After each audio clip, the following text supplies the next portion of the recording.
Em nome do Pai que me criou, em nome do Filho que me resgatou, em nome do Espírito Santo que me santificou, divina vontade, reina na minha vontade. Coroa da santidade, continuando a renúncia da vontade própria. Agora ele está falando aqui da renúncia por cruzamentos. Eu não sei o que quer dizer, vamos ler, né? E vamos ver o que o Senhor quer nos ensinar. Aí ele fala uma nota, ele dá uma nota aqui, Daniel. Esse ponto também é tratado nas sessões Amor à Cruz e Mortificação, no capítulo deste livro dedicado ao crescimento no fundamento das virtudes para receber o presente do dom. Agora devemos então considerar como reagimos às cruzes que já fazem parte de nossas vidas. Jesus diz a Luísa que essa resposta é o que diferencia os eleitos dos réprobos. Santa Faustina também disse: muitas vezes senti a paixão do Senhor Jesus em meu corpo, embora isso fosse imperceptível para outros, e me alegrava nele porque Jesus queria. Mas isso durou apenas um curto período de tempo. Esses sofrimentos incendiam minha alma com amor a Deus e às almas imortais. O amor dura tudo. O amor é mais forte que a morte. O amor nada teme.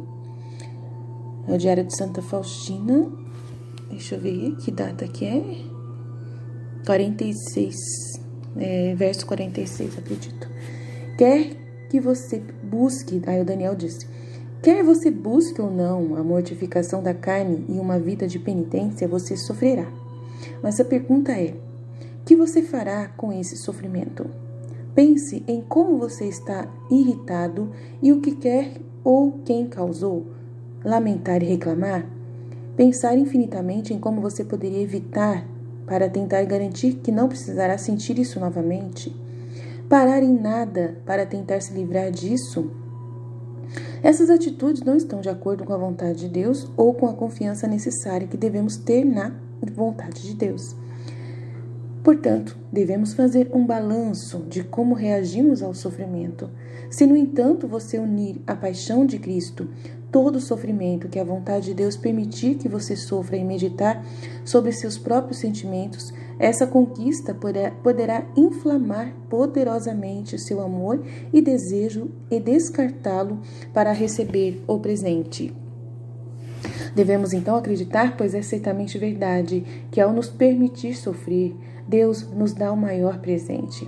Lembre-se, nossa capacidade de sofrer por Ele é a única coisa pela qual os anjos nos invejam. Luísa disse: enquanto Jesus descansava, compreendi muitas coisas sobre as palavras ditas por Jesus, especialmente sobre o sofrimento por amor a Deus. Oh, que moeda de valor inestimável! Se todos soubéssemos, competiríamos uns com os outros para quem sofrer mais. Mas acredito que somos todos míopes, cegos, em conhecer esta moeda tão preciosa, e é por isso que não se tem conhecimento dela. Aí foi em 514, no dia 16 de setembro de 1899. Então é logo nos primeiros volumes, primeiro 2 volumes que está isso, essa parte. Mas como é prático encarar o sofrimento como um presente? Porque faz a coisa necessária, renúncia, e muito mais fácil, né? Faz a gente renunciar muito mais fácil. Nos permite ver esse mundo passageiro pelo que realmente é e nos separa do lixo trivial ao qual nos apegamos insensatamente e que nos impede de ser abertos ao dom da vontade de Deus. Se você refletir sobre sua vida até agora, perceberá facilmente que isso é verdade. Geralmente foram nossas cruzes que nos permitiram libertar-nos de nossas verdadeiras correntes, assim como uma cirurgia necessária, embora dolorosa, remove de nossos corpos o que causa muito mais dor do que a própria cirurgia. Lembre-se de que a renúncia também deve ser vista como um aspecto essencial da imitação de Cristo, pois ele esvaziou-se pegando a forma de escravo, esvaziou-se a si mesmo tomando a forma de escravo, tornou-se obediente até a morte de cruz. Em seu comentário sobre espiritualidade francesa, a Nova Enciclopédia Católica diz o seguinte: Na completa posse da humanidade de Cristo pela divindade, em que a humanidade de Cristo carece de sua própria subsistência, de sua própria personalidade, eles viram a condição absoluta de autodenúncia e apego a Deus. Desse estado de servidão infinita, eles extraíram a característica mais fundamental de sua espiritualidade, a profunda e total renúncia ao eu, que é, ao mesmo tempo, total adesão a Cristo e possuído por Ele.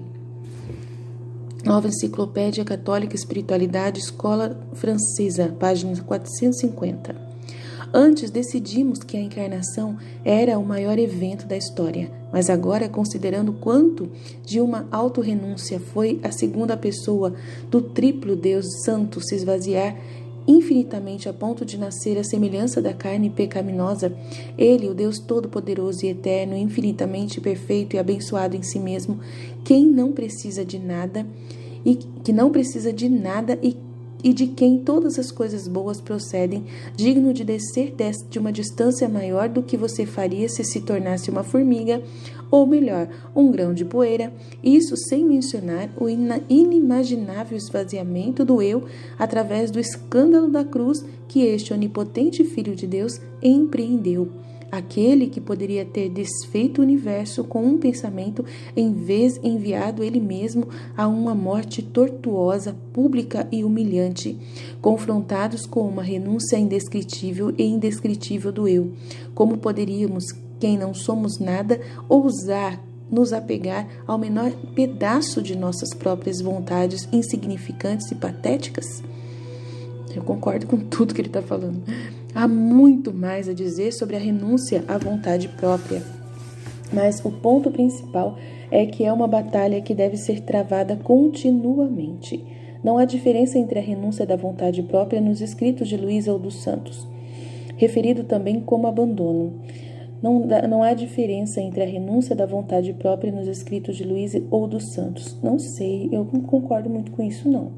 No da Luísa tem todo o entendimento, né, da vida na divina vontade, tem toda uma diferença, sim, tá? Porque os outros santos, eles falam também dessa vontade divina, né, da submissão, mas eles falam da vontade, da parte humana, eles tratam muito da vontade humana.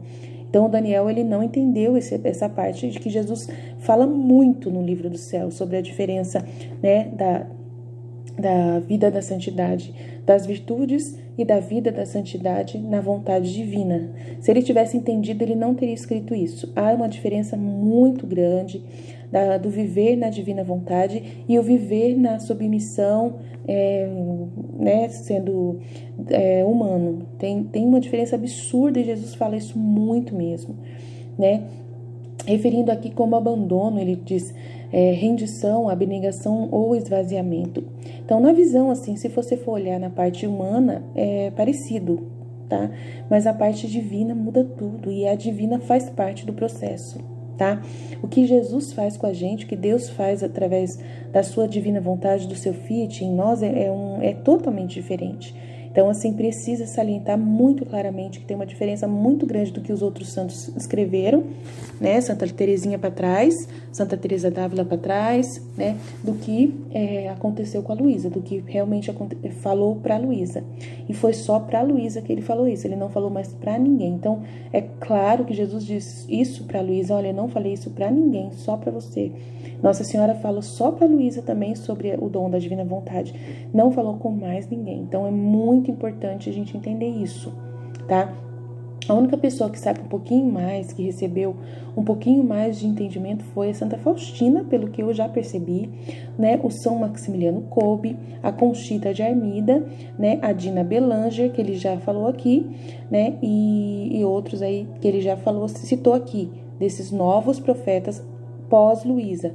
Então, esses, período Luísa, pós-Luísa, esses também entenderam um pouco mais, que dependia mais de Deus do que deles. Então, tem toda uma diferenciação. Então, sempre que tiver uma coisa aqui no livro do Daniel que eu acho que é importante salientar, eu vou estar salientando aqui, tá bom? Porque eu estou entendendo o livro do céu plenamente, né? E ele é um teólogo, ele é um filósofo. Então, quando a gente fala é um teólogo e filósofo, às vezes está com a mente muito cheia de coisas, né? E com muitos medos de também receios de também desfazer dos outros santos. Mas eu não tenho receio nenhum, porque é Jesus mesmo que pede pra gente entender que é muito maior do que os outros santos viveram. Que a vida na divina vontade é muito maior do que todos os outros santos anteriores viveram. É muito claro isso. Ponto final. Quem ficar chateado com isso, chore. Não tem o que fazer. É Jesus. Fala com ele que você tem que resolver. Tá? É ele quem fala isso. Não é a Luísa. É ele. É Jesus no livro da Luísa que fala e fica convencendo a Luísa com muita dificuldade. A Luísa custa para entender isso.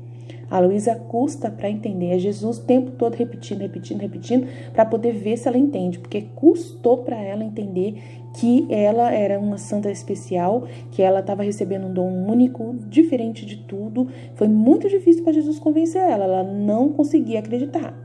Então, se ela teve dificuldade e Jesus teve um trabalho tão grande de convencer, eu não vou jogar fora o trabalho do meu mestre. Não vou mesmo. Então, ele também me convenceu. Amém? Amém? Amém? Então, vamos lá. Por isso, encorajo-vos novamente a sentir-se à vontade para perseguir esse objetivo por meio de qualquer espiritualidade. Não, só por meio da espiritualidade de Jesus com a Luísa. Não tem outra. Ele já está inventando coisa aqui. Não tem outra. Você pode viver a divina vontade de qualquer outro. São Francisco de Sales, tal. Não, desculpa. Não dá. Não dá. É só com a Luísa mesmo que dá para você entender o dom de viver na divina vontade. Vou pular aqui. Ao renunciar à vontade própria em deixar desfeito em sofrimento material e a ocasião do orgulho são totalmente descartados, e a humildade é aperfeiçoada no mais alto grau. E Deus se torna o Senhor de toda a vontade do homem, e a vontade do homem está tão unida à vontade de Deus que ele não pode querer nem desejar outro jeito. Este homem afastou o velho e vestiu o novo, que é renovado e feito de acordo com a mais querida vontade de Deus. De tudo o que Cristo diz, bem-aventurados os pobres de espírito, ou seja, aqueles que renunciaram à própria vontade, porque deles é o reino dos céus. Talvez você possa tentar o simples exercício espiritual que se segue. Coloque-se sentado ou ajoelhado em frente de Nosso Senhor no Santíssimo Sacramento, esforce-se para estar o mais próximo possível dele, pelo menos garantindo que ninguém esteja entre você e ele. Permaneça ali por um tempo, com os braços ao seu lado ou apoiado no colo e com as palmas voltadas para cima em direção ao tabernáculo ou monstrância. Nesta postura, medite sobre tudo o que você considera querido para você. Não apenas posses, mas também amigos, família, até as suas próprias intenções de planos que você tem para o futuro, o seu desejo de evitar certas coisas ou buscar outras, suas esperanças temporais aqui na terra, as suas boas obras, tudo que você já fez, o seu próprio eu, tudo. Medite em simplesmente jogar tudo na frente do tabernáculo para que Jesus faça com tudo isso o que ele quiser. Tá? É muito importante fazer isso aí que ele está pedindo. É muito importante. Imagine isso como lançar uma pedrinha na sua vontade no imenso mar da divindade de Cristo, que habita em toda a sua plenitude a meros pés à sua frente. Diga a ele que você faz isso com toda a sua liberdade, com todo o seu amor e com todo o seu desejo de ser preenchido com nada além de sua vontade divina. O mais importante nesse ato é conversar com ele com suas próprias palavras, como faria com um amigo de confiança. Você também pode usar palavras para o efeito de: Jesus, eu não sou nada, você é tudo. Pegue tudo o que sou e tudo o que tenho e me dê em troca tudo o que você é e tudo o que você tem, pois desejo não ter mais vontade a não ser a sua vontade. E o Senhor dá e o Senhor tira.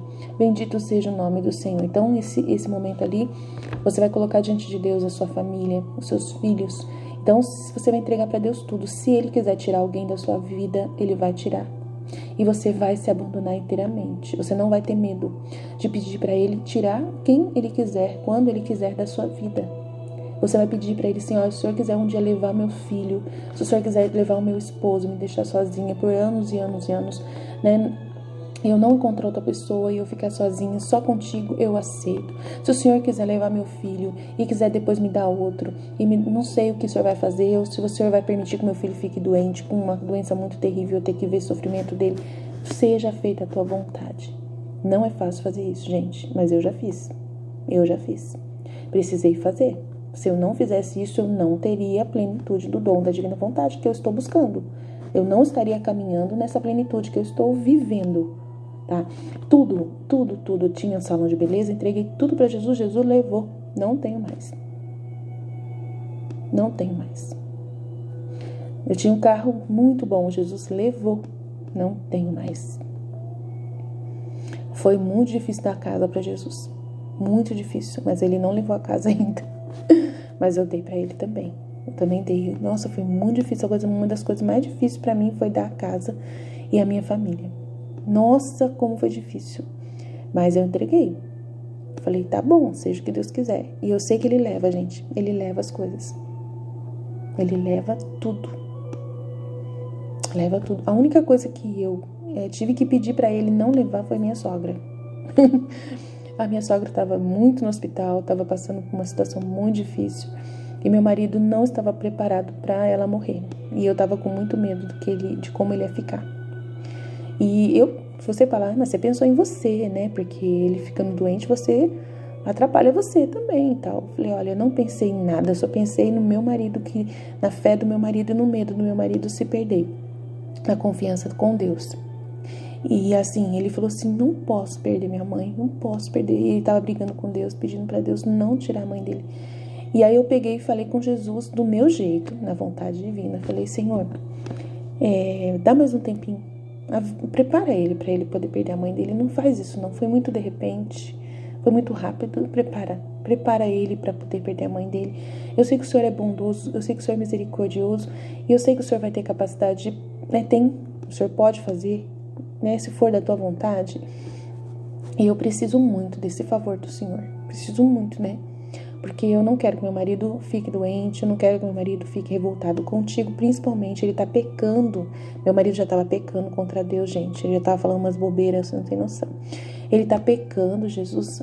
Não faz isso não. Muito pelo contrário, salva ela. Salva ela, faz o milagre. Eu mostro pra ele que o Senhor fez o milagre pra salvar ela. Eu mostro pra ele o milagre, pra ele ver que o Senhor fez isso por amor a ele, que o Senhor já deu essa chance pra ele e que da próxima vez que ela for, ele já vai ter entendido que o Senhor fez mais um pouco pra ele deixar ela mais um pouquinho com ele e ele pôde aproveitar mais um pouquinho ela e tudo mais. E aí Jesus fez o milagre. E graças a Deus, eu passei 3 dias com os meus rins doendo por causa que eu sou uma esponja e eu peguei todo o trabalho dos rins dela, que era o rim que estava quase levando ela, né? Eram os rins que não estavam aguentando processar tudo que ela estava sofrendo na pneumonia que ela estava e tudo mais. E aí eu fiquei 3 dias sofrendo, fiz uma vigília enorme, uma vigília de uma noite inteira com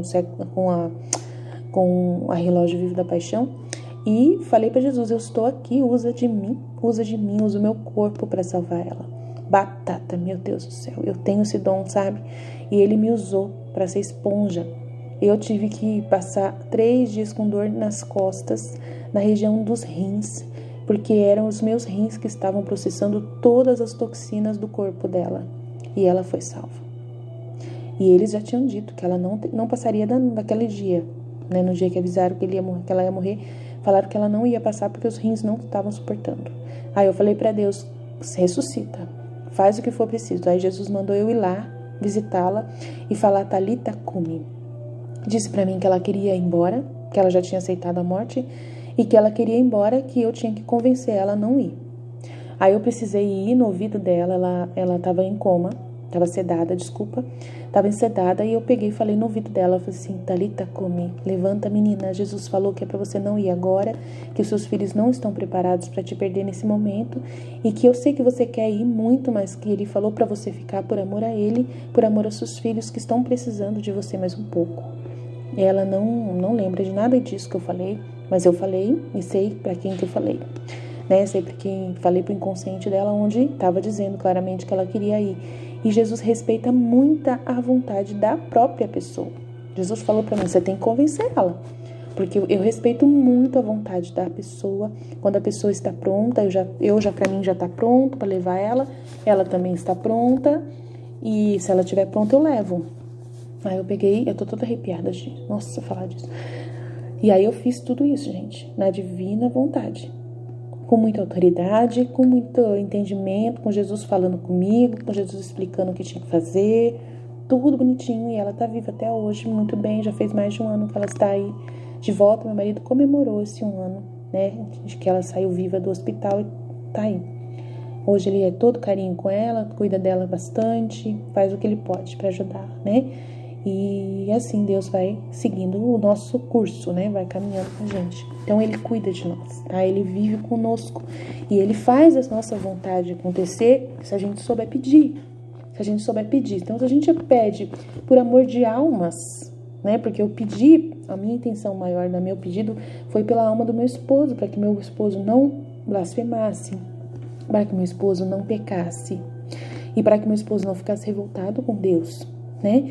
E Deus, ele é bom, ele é capaz de fazer isso para quem está vivendo com ele, para quem convive com ele como se ele fosse o pai de verdade. Você tem toda a liberdade de chegar no pai e pedir o que você quiser e ele vai te dar, tá? Então é esse relacionamento que eu vivo na divina vontade com o meu Pai do céu, que vive em mim, que mora em mim constantemente. E essa vida é constante da graça, constante no amor, constante de vida. Então é uma vida totalmente diferente de tudo que os outros santos já disseram antes, tá? É totalmente diferente de tudo que vocês já ouviram. É novidade, é novo. Então sempre vou ficar aqui claramente mostrando para vocês o que é realmente viver nessa divina vontade, tá bom? Aí o próximo agora é maneiras diversas de renunciar à vontade própria. Eu vou deixar para amanhã, pro próximo vídeo. Amém? Jesus, eu confio em vós.